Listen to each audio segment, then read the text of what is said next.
Good afternoon. I'm Tonya Ugoretz, the FBI's Deputy Assistant Director for Cyber Policy, Intelligence, and Engagement. I want to thank the National Governors Association for inviting me to speak.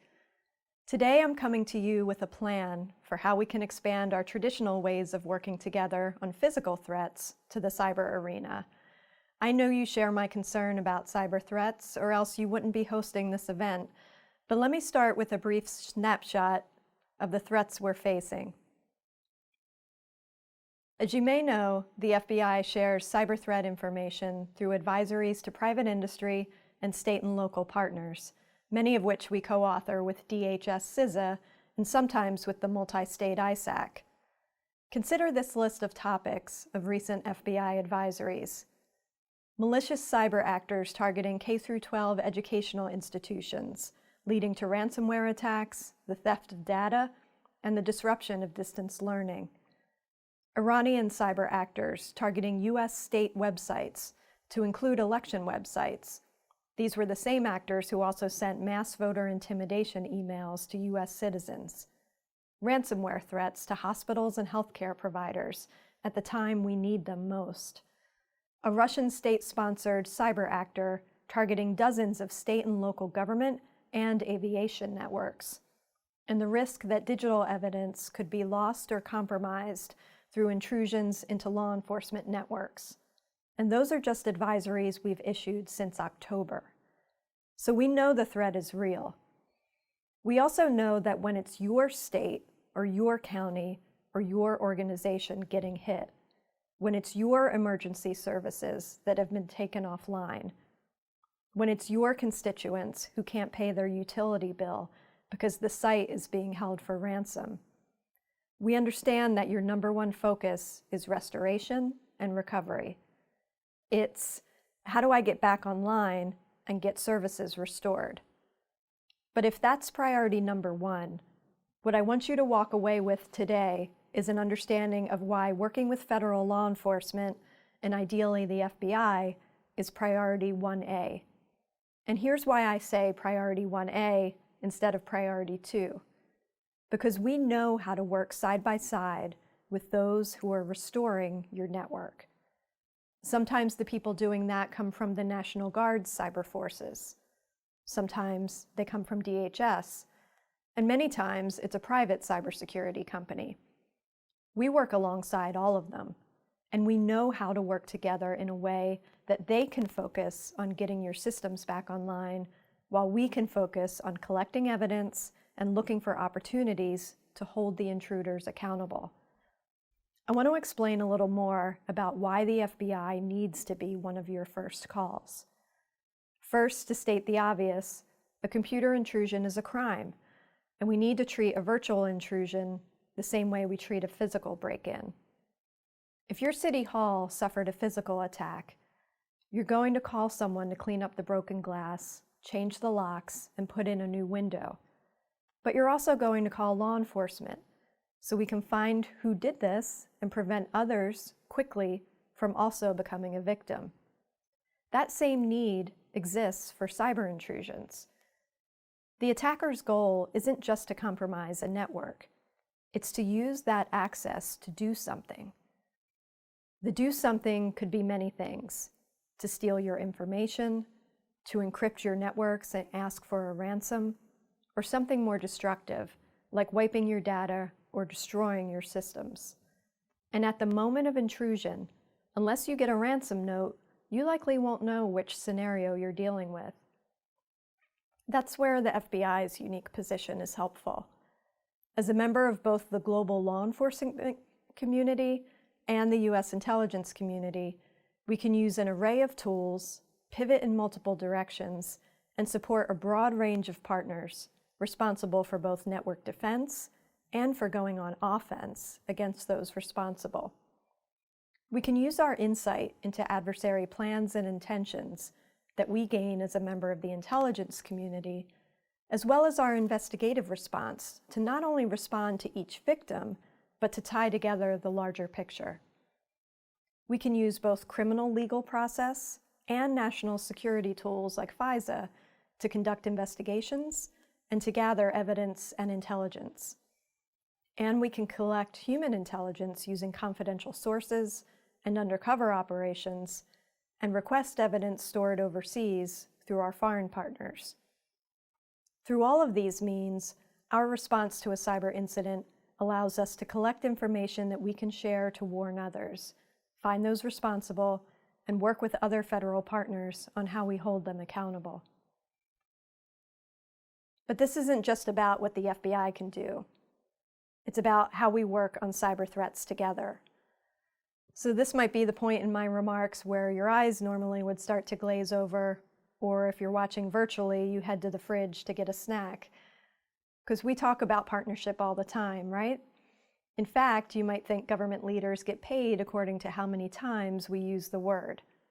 But stick with me, I promise these aren't the standard off-the-shelf talking points.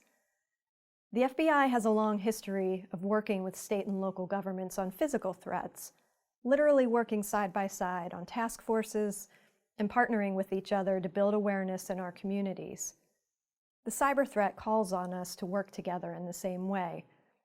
In fact, due to the speed and complexity of the threat and the fact that one actor with one intrusion has the potential to almost simultaneously impact everyone watching this event today, that partnership is even more critical. So let me tell you what the FBI means when we talk about partnership against the cyber threat, because it's central to the FBI's new cyber strategy, which our director announced in September. Let me first tell you about the strategy. In a nutshell, it's to impose risk and consequences on cyber adversaries. In plain English, that means we want to make it harder and more painful for hackers and criminals to do what they're doing. And the best way for us to do that is by leveraging our unique authorities, our capabilities, and our relationships, and to use all three of those in service to the larger community. That focus on imposing risk and consequences acknowledges that we have to change the cost-benefit analysis of criminals and nation-states who believe they can compromise U.S. networks, steal U.S. financial and intellectual property, and hold our critical infrastructure at risk, all without incurring any risk themselves. But that's not something any single agency or even any single country can change alone. So central to our strategy is the role FBI plays as an indispensable partner to our federal, state, and local counterparts, our foreign partners, and our private sector partners. We want to make sure we're doing everything we can to help our partners do what they need to do. That means using our role as the lead federal agency with law enforcement and intelligence responsibilities to not only pursue our own actions, but to enable our partners to defend their networks, attribute malicious activity, sanction bad behavior, and take the fight to our adversaries overseas. To create opportunities for our partners in our common fight. That means we might delay or forego a law enforcement action, like an arrest or an indictment, if we can hit the threat harder another way. To us, it doesn't matter whose action leads to that impact. That team approach means we're emphasizing the places where we and our partners can work alongside each other, which I call hubs. For you locally, that hub is the Cyber Task Force, or CTF, that exists in many local FBI field offices. CTFs are modeled after the successful Joint Terrorism Task Force program, bringing together members of federal, state, and local agencies and law enforcement to work cyber investigations. Assigning a task force officer to a cyber task force not only gives you greater access to information, it opens up training opportunities, both on the job and formal, to build your workforce of cyber investigators. At the federal level, our hub is the National Cyber Investigative Joint Task Force, the NCI-JTF.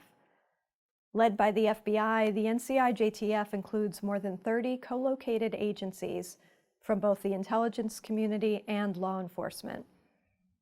As part of the FBI's new strategy, in 2020, we pushed a significant amount of our operational and analytic capabilities into this task force to strengthen its role. We elevated its position in our organization, so that the same executive leads FBI cyber operations and this federal task force. And we invited senior executives from other federal agencies, including the Secret Service, to lead new threat-focused mission centers there. The NCI-JTF focuses not only on investigations, but also on coordinating multi-agency campaigns so that we can sequence operations for the maximum impact on our cyber adversaries. While the NCI-JTF is a federal task force, it hosts the Police Executive Fellowship Program, a 6-month program that gives an opportunity for management-level law enforcement officials from state and local agencies to hone their skills and build relationships through collaboration with the intelligence and law enforcement communities. As we look ahead, we know that, unfortunately, cyber intrusions will take their place alongside other criminal violations and terrorism as a type of threat we all have to be ready to protect against. Your police and sheriff's departments may not currently receive many calls for service for cyber attacks, but that future is on the horizon, and the time for us to prepare for it is now. So what can we be doing together now to get ready? First, build your relationship with the FBI's cyber squads and cyber task forces. Many of you already work closely with our 56 field offices and our hundreds of resident agencies across the country. But how many of you are working closely with the cyber experts in those offices? Second, consider cyber training opportunities for your law enforcement personnel. Cyber is not just for the IT department anymore. The FBI is partnering with the Secret Service on cyber training for state and local law enforcement, including places where we can integrate our curriculum.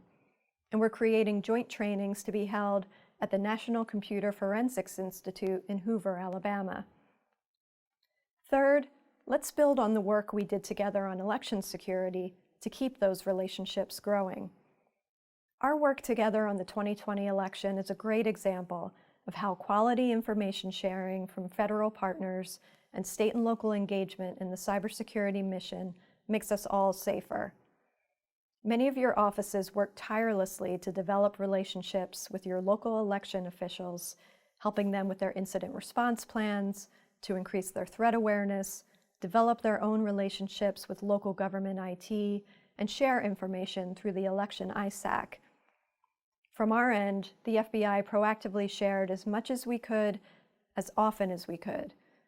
That included providing substantive information at classified briefings and weekly calls led by CISA or NAS with election officials, shaping our investigations to provide unclassified attribution, and enacting a new policy that ensures your chief election officials know when a local election office experiences a cyber incident. That's work all of us can be proud of, and it shows how essential it is for our teams to work together. And lastly, remember that when you do suffer a cyber incident, mitigation and investigation go hand in hand. As I described at the beginning, our technically trained cyber agents can work alongside your state cyber and IT offices, as well as any other members of your incident response team, including the National Guard, DHS, and third parties. And it's important to the security of the nation that we do so. Every engagement the FBI has with victims provides new insight into the tactics our adversaries are using, and that gives us information we can immediately exploit, including new indicators we can share with others to increase everyone's security. If we don't receive that call and we can't obtain that insight and evidence, we lose that opportunity and we can't identify who's responsible and hold them accountable. I want to close by thanking all of you watching this who are part of federal, state, local, territorial, and tribal government for your service. The FBI's vision statement for our cyber strategy is safety, security, and confidence in a digitally connected world. And we look forward to working with you to strengthen our efforts to combat cyber threats and bring us closer to making that vision a reality. Thank you.